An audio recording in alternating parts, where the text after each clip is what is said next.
तो दोस्तों नमस्कार, मैं हूं अनिल और रेसलिंग सुपर धमाल में आपका स्वागत है। तो दोस्तों बैकलैश 2025 में हमने देखा कि किस प्रकार जॉन सीना ने रैंडी ऑर्टन को हराकर अपनी अनडिस्प्यूटेड WWE यूनिवर्सल चैंपियनशिप को रिटेन किया।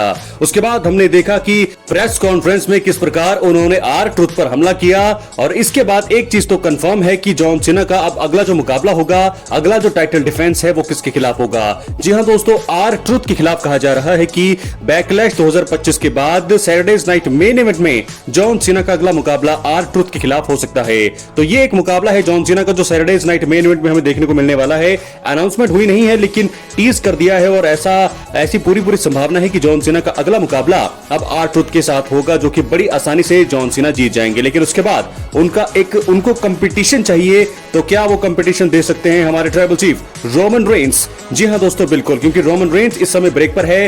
हालांकि हमें पता है कि ब्रॉन ब्रेकर, सेथ रॉलिंस और पॉल हेमन के साथ रोमन रेंस की राइवलरी चल रही है, लेकिन ऐसा भी हो सकता है कि क्या WWE के मन में, उनके दिमाग में कुछ एक चीज चल रही है और क्या वो ऐसा कर सकते हैं कि रोमन रेंस को एकदम से लेकर के आ सकते हैं जॉन सीना के सामने।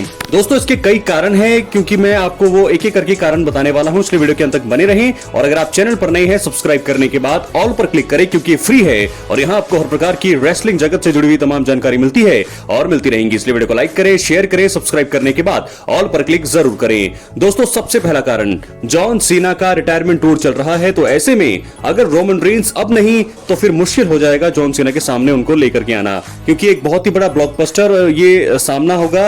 एक ब्लॉकबस्टर इवेंट में इनका आमना सामना होना जरूरी है, क्योंकि दोनों ही समय जॉन सीना तो हम सबको पता है ग्रेटेस्ट ऑफ ऑल टाइम है, और लेकिन मौजूदा समय में Roman Reigns greatest of all time है।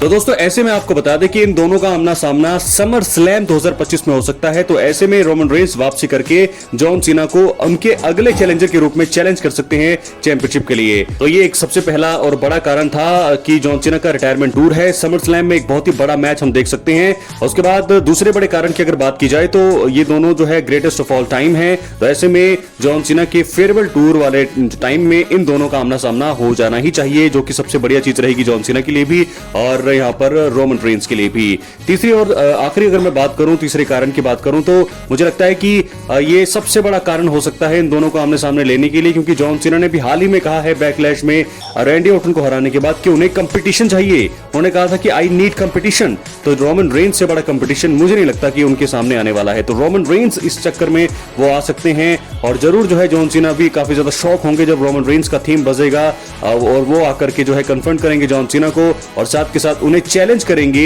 चैंपियनशिप के लिए समर स्लैम में। तो ये नाइट 1 या नाइट 2 का मेन इवेंट हमें देखने को मिल सकता है, शायद नाइट 2 का मेन इवेंट हमें देखने को मिले और ये मुकाबला ट्रिपल एच जो है बुक कर सकते हैं। और मुझे लगता है कि समर स्लैम 2025 के नाइट 2 का मेन इवेंट हो सकता है Roman Reigns versus John Cena. जी हां दोस्तों, 3 कारण मैंने आपको बता दिए हैं कि आखिरकार क्यों यहां पर रोमन और सीना का मुकाबला होना चाहिए। हालांकि जॉन सीना अभी आर ट्रुथ के खिलाफ सैटरडे नाइट मेन इवेंट में अपना टाइटल को डिफेंड करेंगे और बड़ी आसानी से उस मुकाबले को जीतेंगे। लेकिन रोमन रेंस जो है उनकी भी rivalry Bron Breakker, Seth Rollins, Paul Heyman के साथ चल रही है, तो उस राइवलरी को स्किप कर सकती है WWE, ताकि जॉन सीना के साथ उनकी राइवलरी को आगे बढ़ाया जाए। और समर स्लैम के बाद जो है मुझे लगता है कि एक बार फिर वो पॉल हेमन, सेथ रॉलिंस और ब्रॉन ब्रेकर के साथ जो है मूव ऑन कर सकते हैं। तो ये हो सकता है, ये एक दिमाग में चल सकता है। WWE के कई रिपोर्ट्स में भी ऐसा बताया जा रहा है कि क्या रोमन रेंस और जॉन सीना हमें समर स्लैम में देखने को मिल सकते हैं। और दोस्तों अगर ऐसा होता है तो बहुत ही बड़ी बात होगी ये रोमन फैंस के लिए, जॉन सीना फैंस के लिए। एक हील जॉन सीना के सामने